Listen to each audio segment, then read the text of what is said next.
Two young people, 18 years old, are sitting at the kitchen table. They both have letters that say they got into college. They both want to study computer science. They both want a job and the freedom to live their lives. One of them will finish college with a lot of debt, $250,000. The other one will finish college with a car, some money, no debt. Let's talk about Julian. He gets a letter from a good private college. The college is beautiful. A lot of famous people went there. It costs $80,000 a year. Julian does not have that kind of money. His parents do not have that kind of money either. So Julian gets a loan. He tells himself it is an investment. He looks at how many people make when they finish college and he thinks it is worth it. He wants to go to that college because of its name. He wants the status that comes with it. So Julian signs a loan for $240,000. He is 22 years old when he finishes college. He is starting his life with a lot of debt. Now let's talk about Elena. She also wants to study computer science. She looks at the college that Julian wants to go to, but she decides not to go there. Instead, she goes to her community college for 2 years. She takes the classes that Julian takes, but she pays a lot less money. She lives at home, works part-time. She saves her money. Then she transfers to the state university for her 2 years of college. She finishes college with a degree in computer science.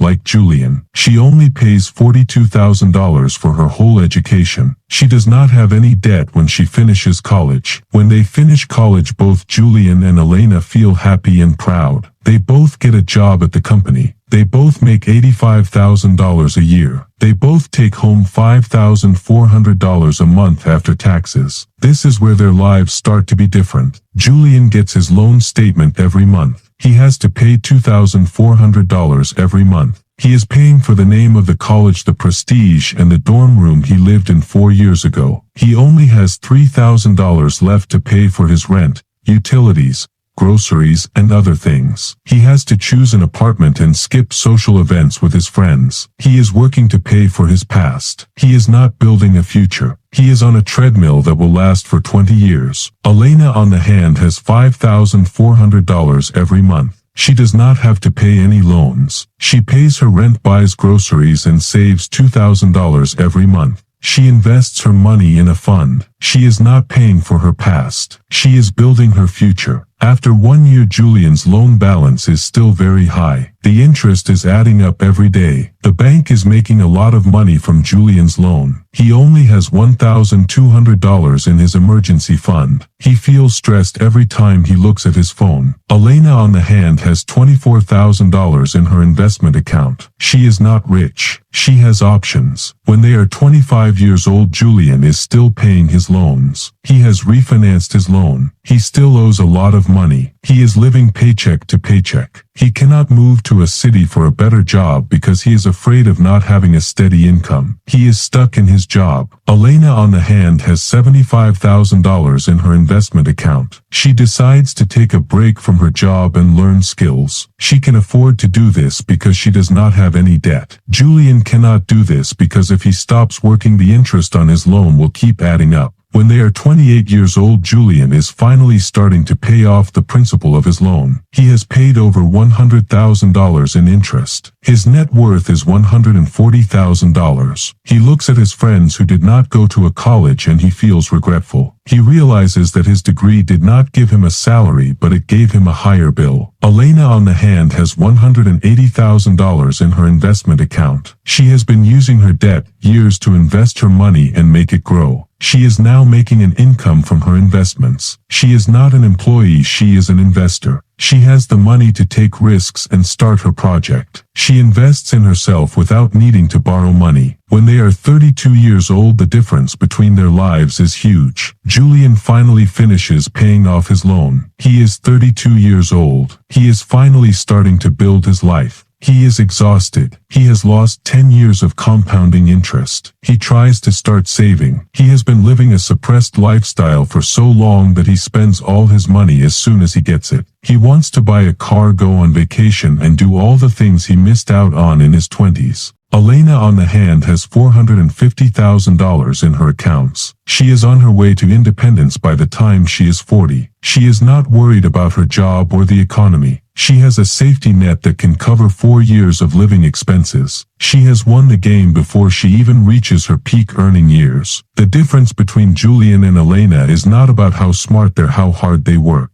It is about the cost of their education. Julian treated his degree as a luxury, paid a high price for it. Elena treated her degree as a tool, used the savings to invest in her future. The prestige of the college fades away after months of working. Nobody cares where you went to college after you have years of experience. The debt stays. The interest stays. The lost opportunity cost of the money you spent on debt of investing, it stays. When they are 35 years old, Julian has saved $50,000. He is proud of himself. Elena has $600,000. She is doing the thing she has been doing since she was 25. She is just letting her money grow. The difference between them is $550,000. This is the cost of the decision they made when they were 18 years old. This is not a warning against education. This is a warning against confusing a brand name with an investment. A degree is a tool. If the cost of the tool is more than the benefit you get from it, then you have made a purchase. The college will not show you the numbers. They will show you the library and the quad. They will show you the starting salary. They will not show you the cost of your life over the next 15 years. One of them spent their 20s working for the past. The other one spent their 20s building their future. The degree they both have is the same. The freedom to say no to a bad job,